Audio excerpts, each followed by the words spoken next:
नमस्कार भगवान। नारद जी का शिव तीर्थों में भ्रमण, शिव गणों को शापोदवार की बात बताना तथा ब्रह्मा लोक में जाकर ब्रह्मा जी से शिव तत्व के विषय में प्रश्न करना। सूर्य जी कहते हैं कि महर्षियों, भगवान श्री हरि के अंतर्धान हो जाने पर मुनि श्रेष्ठ नारद शिवलिंगों का भक्तिपूर्वक दर्शन करते हुए पृथ्वी पर विचरने लगे। ब्राह्मणों, भूमंडल पर घूम फिर कर उन्होंने भोग और मोक्ष देने वाले बहुत से शिवलिंगों का प्रेम पूर्वक दर्शन किया।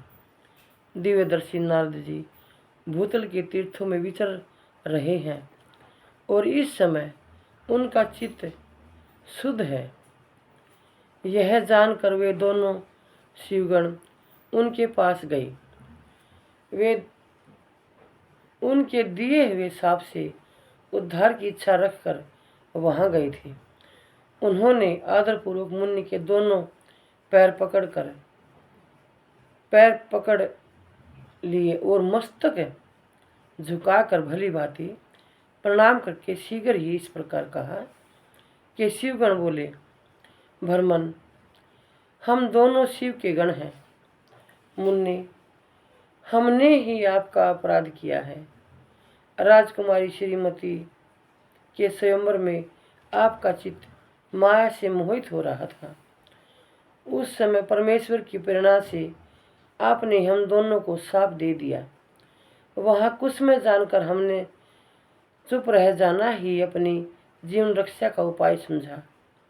इसमें किसी का दोष नहीं है, हमें अपने कर्म का ही फल प्राप्त हुआ है। प्रभु, अब आप प्रसन्न होइए और हम दोनों पर अनुग्रह कीजिए। नारद ने कहा, आप दोनों महादेव जी के गण हैं और सत्पुरुषों के लिए परम सम्मानीय हैं। अतः मेरे मोह रहित एवं सुखदायक यथार्थ वचन को सुनिए।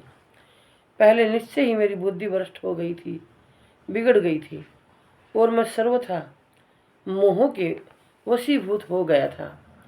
इसलिए आप दोनों को मैंने शाप दे दिया।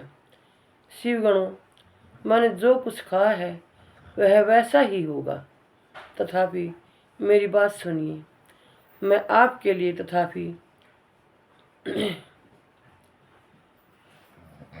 मेरी बात सुनिए। मैं आपके लिए शापोदवार की बात बता रहा हूँ। आप लोग आज मेरे अपराध को क्षमा कर दें। मुनिवर, विश्रवा के वीर्य से जन्म ग्रहण करके आप संपूर्ण दिशाओं में प्रसिद्ध कुंभकर्ण रावण राक्षस राज का पद प्राप्त करेंगे और बलवान वैभव से युक्त तथा परम प्रतापी होंगे। समस्त ब्रह्मांड के राजा होकर शिव भगत एवं जितेंद्रिय होंगे और शिव के ही दूसरे स्वरूप श्री विष्णु के हाथों मृत्यु पाकर फिर अपने पद पर प्रतिष्ठ हो जाएंगे। सूत जी कहते हैं कि महर्षियों, महात्मा नारद की मुनि